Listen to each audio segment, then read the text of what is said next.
le ministère de la Santé a franchi une nouvelle étape dans le renforcement de son programme national de vaccination avec le lancement officiel des ateliers de mise en place des groupes techniques consultatifs nationaux pour la vaccination. La cérémonie d'ouverture qui a été présidée par le secrétaire général du ministère de la Santé, Mohamed Ali Mohamed.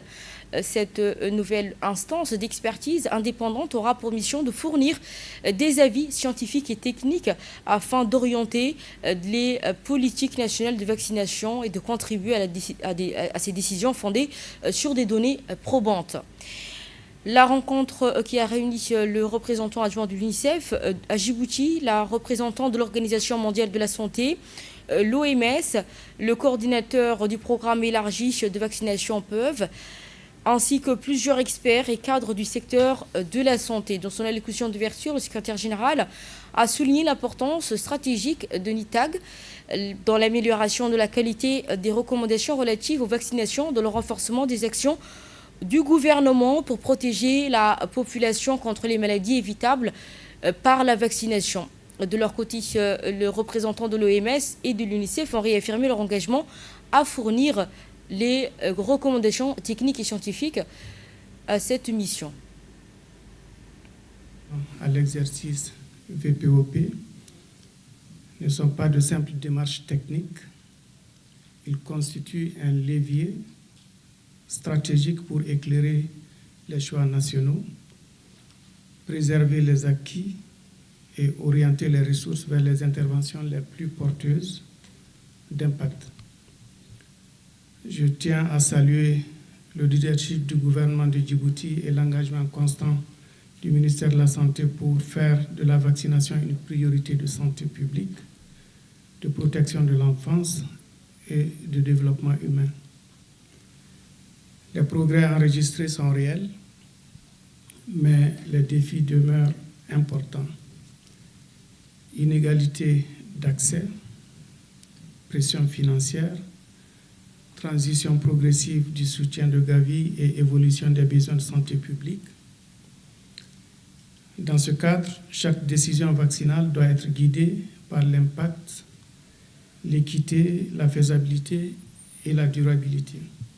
Grand plaisir pour moi de prendre parole à l'ouverture de cet atelier. Ça fait longtemps qu'on parle de renforcement de la capacité de NITAG en tant qu'organe, mais aussi en tant que personne. Votre rôle, c'est très, très essentiel, très important.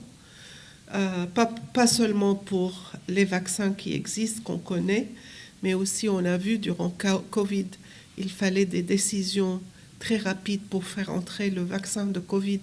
Et c'est des comités de savants, de scientifiques qui peuvent revoir les évidences pour faire les recommandations au bon moment, que ce soit dans la vaccination routine ou que ce soit dans des urgences sanitaires où on a besoin de faire entrer d'autres vaccins.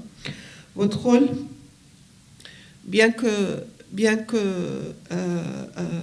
consultatif, c'est un rôle avec beaucoup d'autorité qui vient par la science.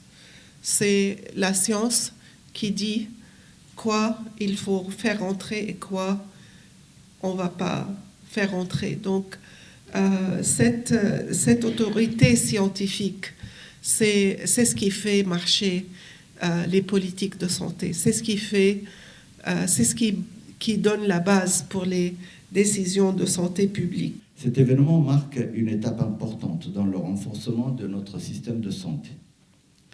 La vaccination constitue l'un des piliers de notre politique de santé publique. Les décisions que nous prenons dans ce domaine ont un impact direct sur la santé de nos populations. Elles doivent donc être fondées sur les meilleures données scientifiques disponibles et sur des recommandations indépendantes, rigoureuses et crédibles. C'est précisément le rôle du NITAG, composé d'experts issus de disciplines complémentaires. Ce comité consultatif est appelé à éclairer les décisions nationales en matière de vaccination. Pour être pleinement à la hauteur de cette mission, il est indispensable que ses membres disposent des connaissances et des compétences les plus actualisées. C'est tout le sens de cette formation de 5 jours qui sera animée par des experts de très haut niveau. Je tiens à remercier ici tout particulièrement l'expert qui nous vient du bureau régional de l'OMS, Dr Sommet, mais aussi d'autres experts de la région EMRO, de la région Afro, de l'UNICEF, de NISH, qui nous accompagnent à distance pour partager leur expertise et leurs expériences.